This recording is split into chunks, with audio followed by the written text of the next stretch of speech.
Okay, ladies and gentlemen, welcome to week 3 of IHB 630. This week we are going to look at the various private payers, the various types of plans. We're going to look at group plans. We're going to look at employee-sponsored insurance. We're going to look at the structure and content of an average insurance policy. And we're going to examine the subtle and not so subtle aspects of the Affordable Care Act, which may or may not be here at this time next year.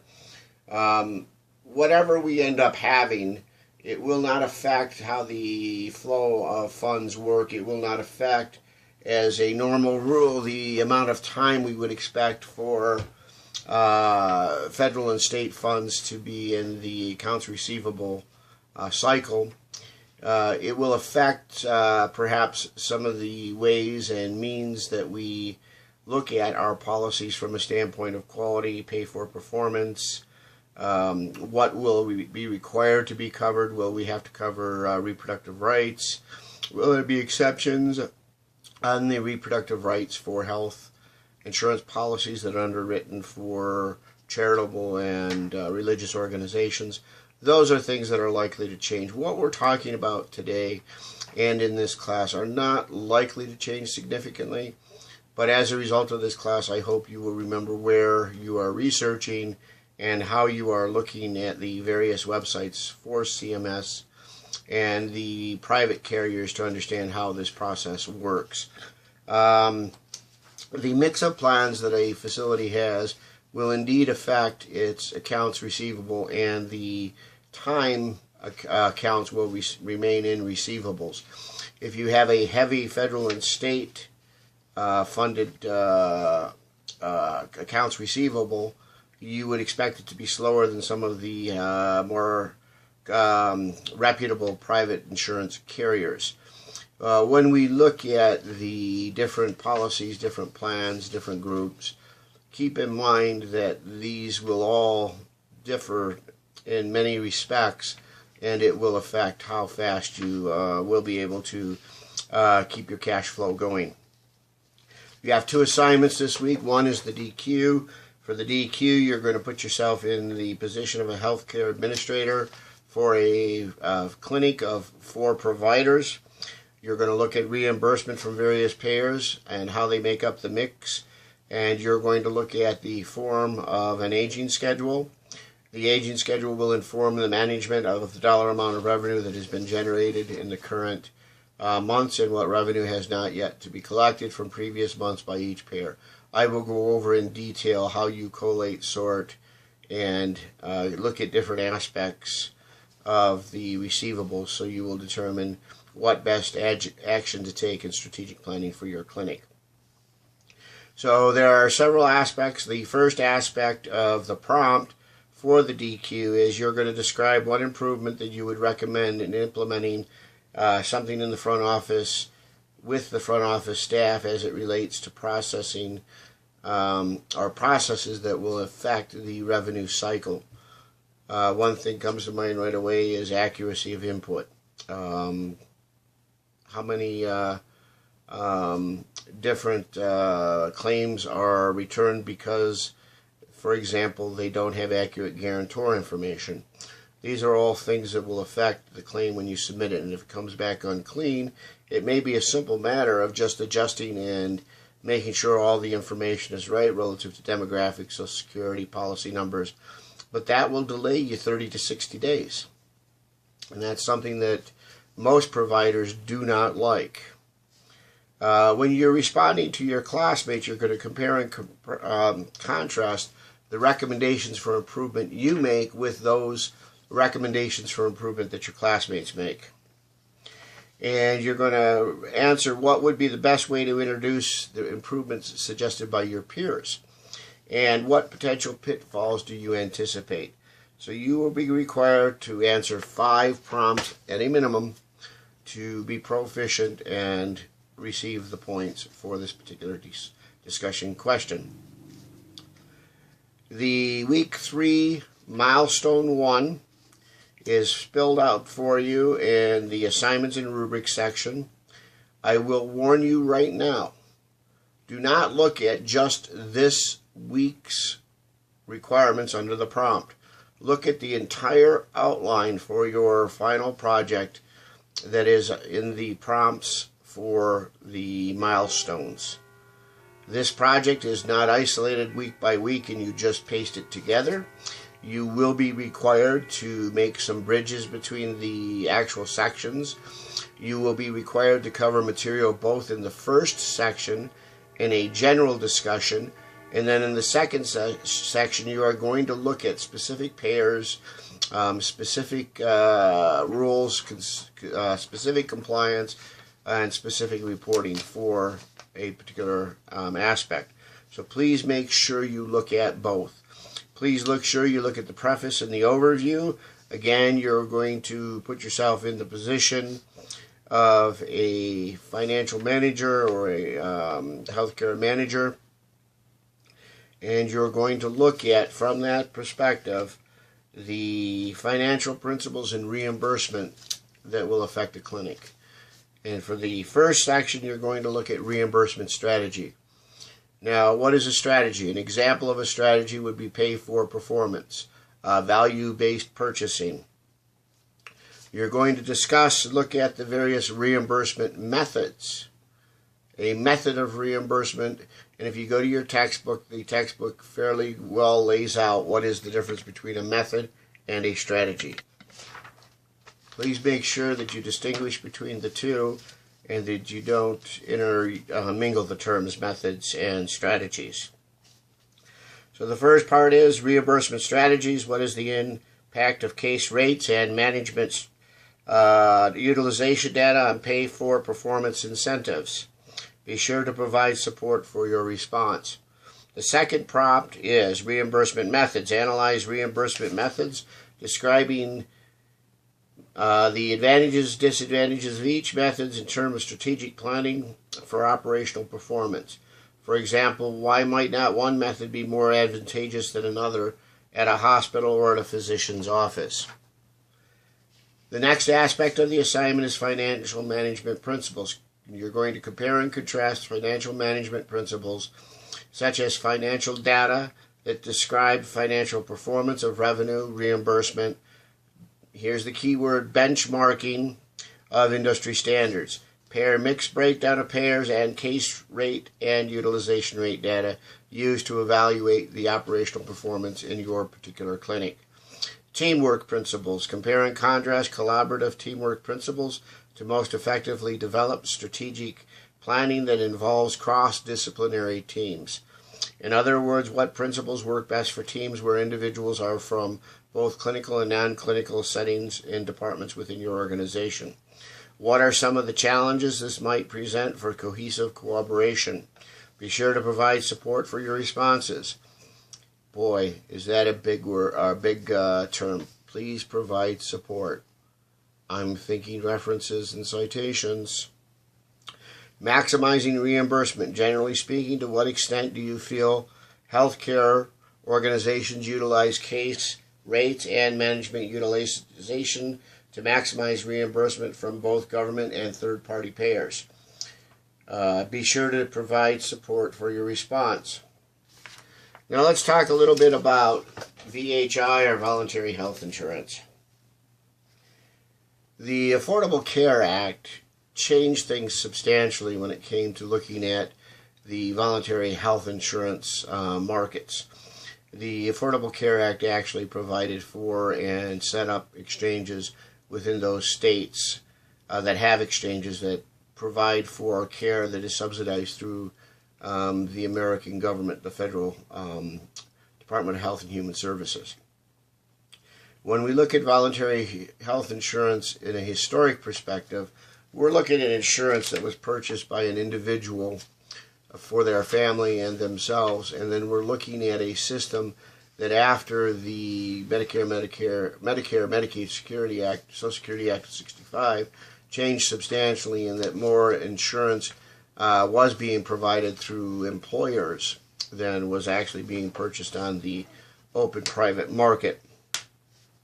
Voluntary insurance usually will presuppose the insured is employed with funds to pay for their own insurance, as opposed to requiring the safety net of a social insurance program such as Medicare, Medicaid, It only represents 33% of the insurance payments to the healthcare organizations. Before 65 in Medicare and Medicaid, almost all health insurance was provided through indemnity plans or private pay.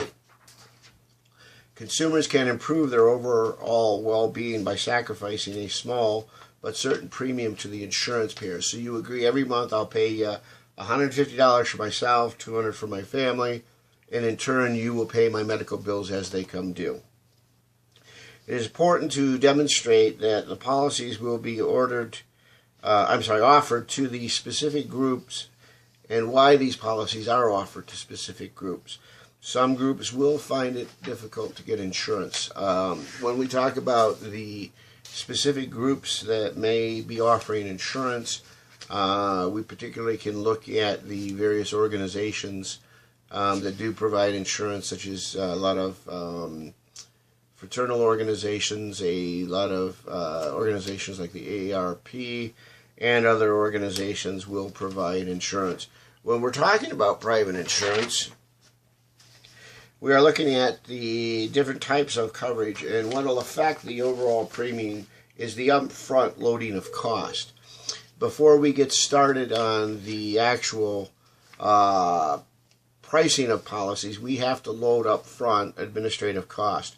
And that has really been an area of concern in the United States, is the amount of administrative costs that are actually being paid for these policies and premiums. The next thing they do is an actuary will determine, based on the age, demographics, and various aspects of the insured in the pool, they will determine approximately how much they will have to pay out a year, and that will determine the overall premiums for that particular policy. Types of coverage that are available is you can get individual, spousal, family coverage. Single coverage only which will only provide coverage for yourself. Dependent family coverage. Dependents are defined as spouses and dependents up to the age of 26 under the ACA, and I suspect that will remain in any new act that we have. The exception is made for disabled patients, which are required to be covered under federal and most state laws. There are different types of policies. They're commercial, private individual, private healthcare, commercial employer-based insurance. Many of us do get our insurance through a commercial policy. The difference between the private and employer-based group health is the size of the risk pools. And the larger the risk pool, the more likely you will get a position of bargaining that you are able to get lower premiums for those members of your group policy.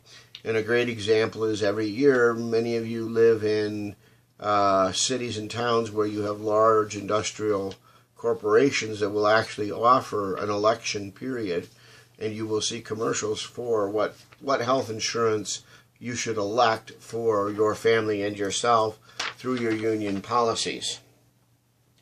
The difference between private and employer-based is indeed a very significant aspect, because the number one implication of the employer-based is that your employers get to use that as a tax deduction, and the federal and state law provides specific tax handling for employer-based or employer-covered insurance.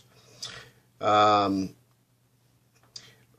the 60s, 70s, and 80s, we saw a huge increase in employer-based coverage as Medicare and Medicaid started to expand, as insurance became more common.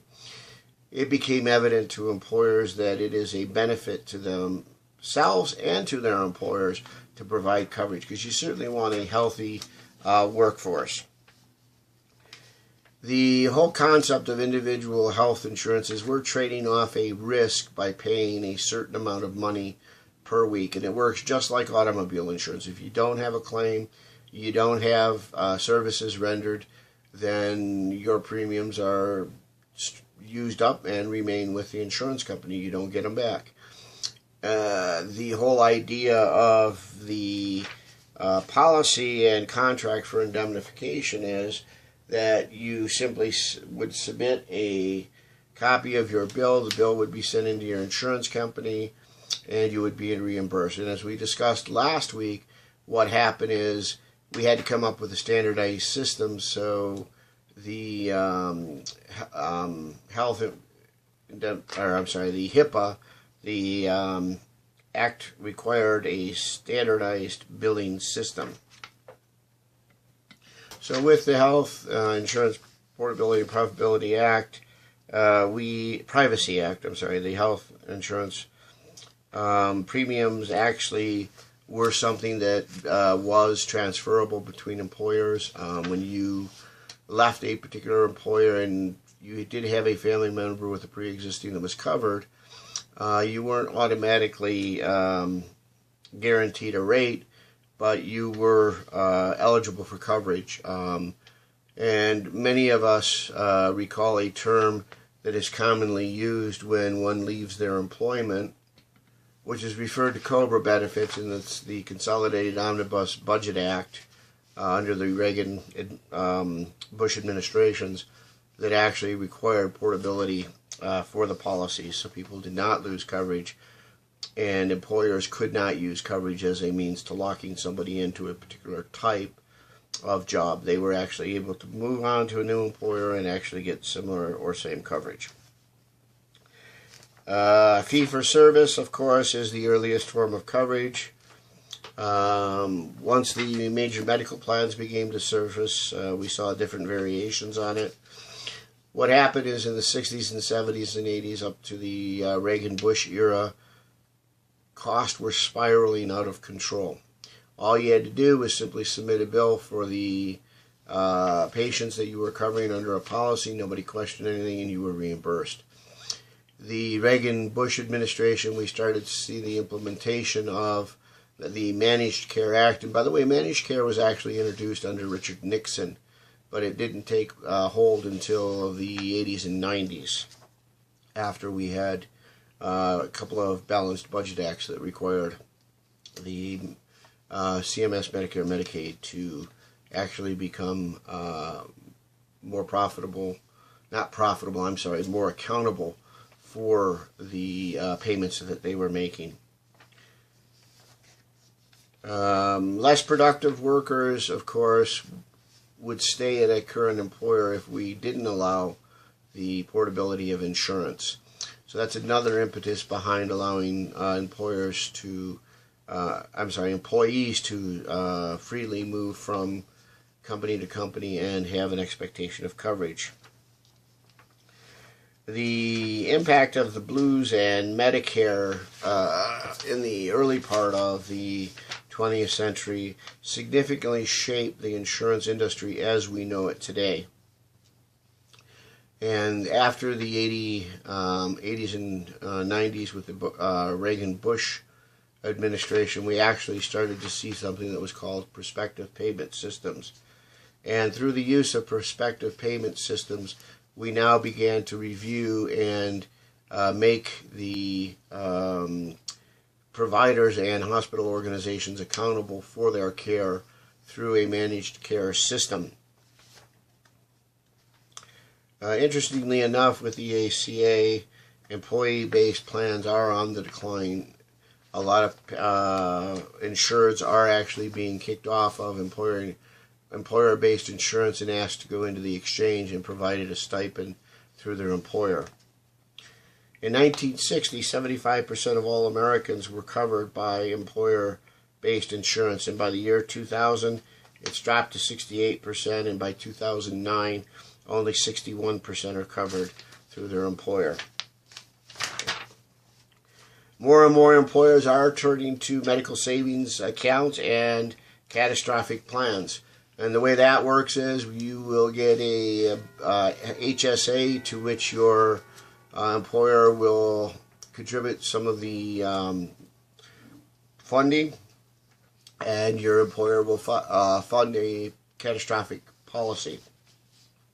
The benefit of the HSA is you can put up to and including the amount necessary to meet your deductible on a yearly basis, and once that deductible has been met, you are able then to use the catastrophic portion of the combined policy.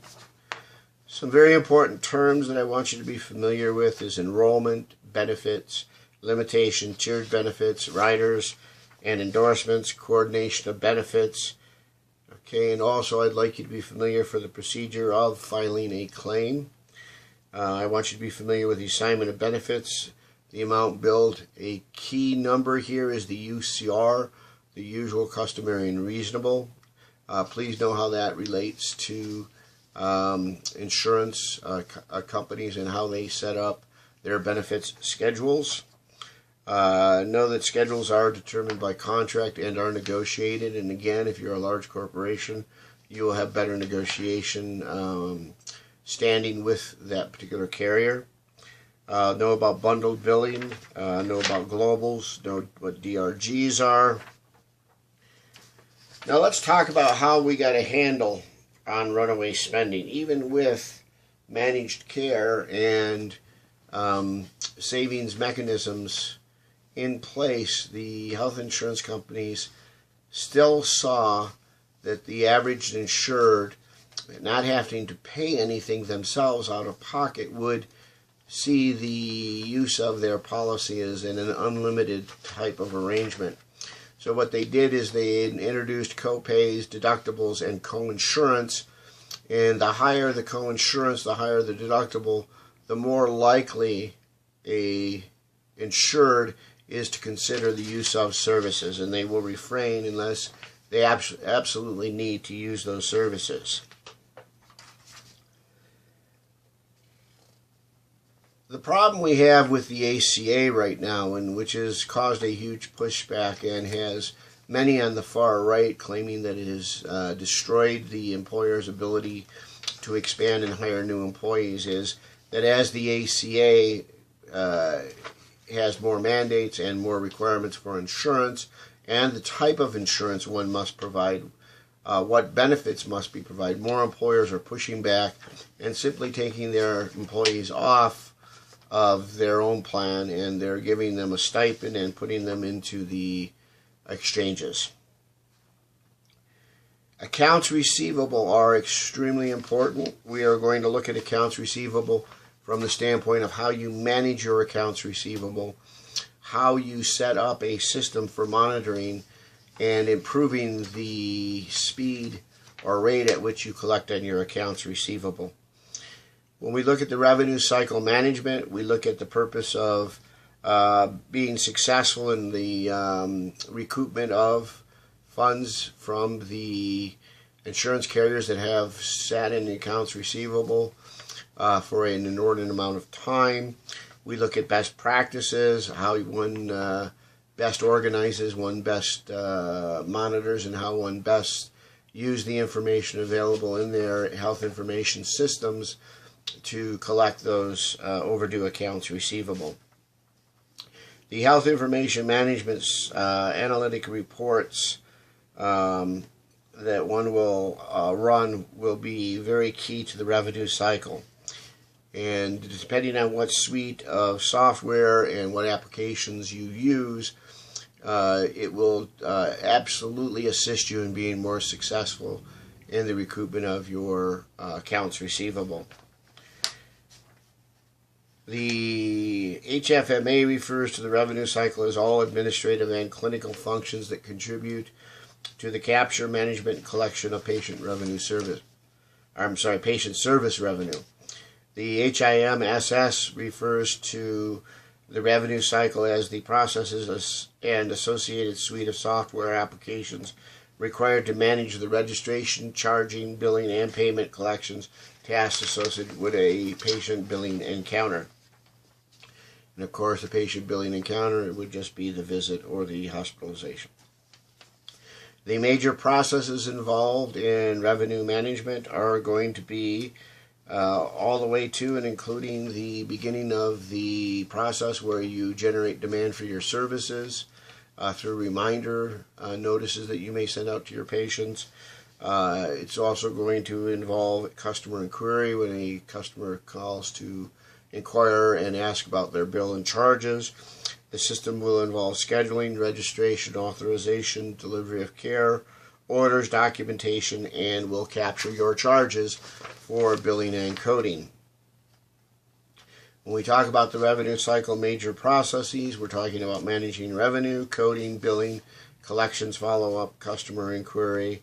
There are several departments that will be involved in the revenue cycle, all the way from and including admitting and access management, case management, medical records, health information management, business office, patient financial services, finance, compliance, and your information systems. Now, let's talk about specifically, and this is where we're going to wrap this up, but I think this is very important, on how you manage your accounts receivable. It is extremely important that you generate on a regular basis, and I did it weekly as an administrator of a multi-provider clinic. You generate the reports of your accounts receivable. Various sorting options will be available depending on the software you're using. I will tell you right now, most medical billing management programs are based on what was previously known as Seagate, and gives you a multitude of ways of organizing. Of course, the first and most likely way of organizing that data would be by age, and you want to do oldest to newest. And the reason oldest is you want to concentrate on those that need to be paid and have been outstanding longer than is appropriate. You look at the uniform age by carrier. In other words, you can sort how many days in accounts receivable the accounts for Aetna are, how many days in receivable for United Healthcare. This will help you identify whether it's an issue with the particular carrier.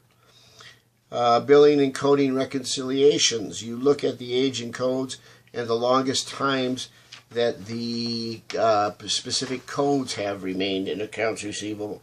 And if you recall, we talked about the evaluation and management code situation.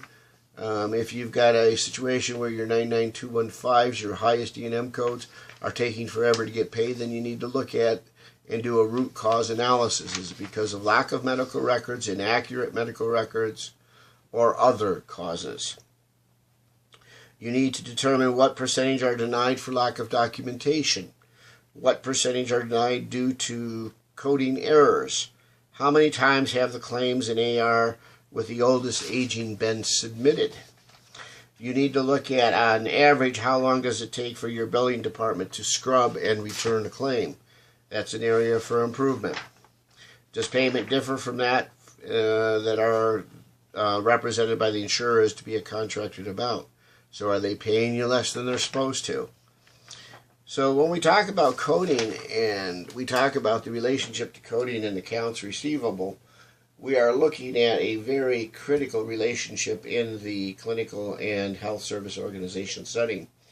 You need to determine who is not paying, who is paying, how fast they're paying, why they're not paying, and you need to do a root cause analysis, and this is where you have an opportunity for improvement within your facility. Does this sound like something that may be on this week's assignment? So again, I must stress two things to you relative to your final project. There are two sections to that final project. One is discussing generally compliance, reporting, different types of payers. The second half is requiring you to discuss a specific organization approach to billing, coding, reporting, reconciliation, and to make strategic recommendations at the end of that second section. You will be duplicating some information. Please make sure that you don't think that if you've covered it once, that's all you have to. You have to cover it as directed in the outline, and the best way to use your outline is to actually use the outline and fill in the blanks. You can then use your outline by redacting portions and use your outline as your headings and subheadings, and that will help you successfully complete your assignment.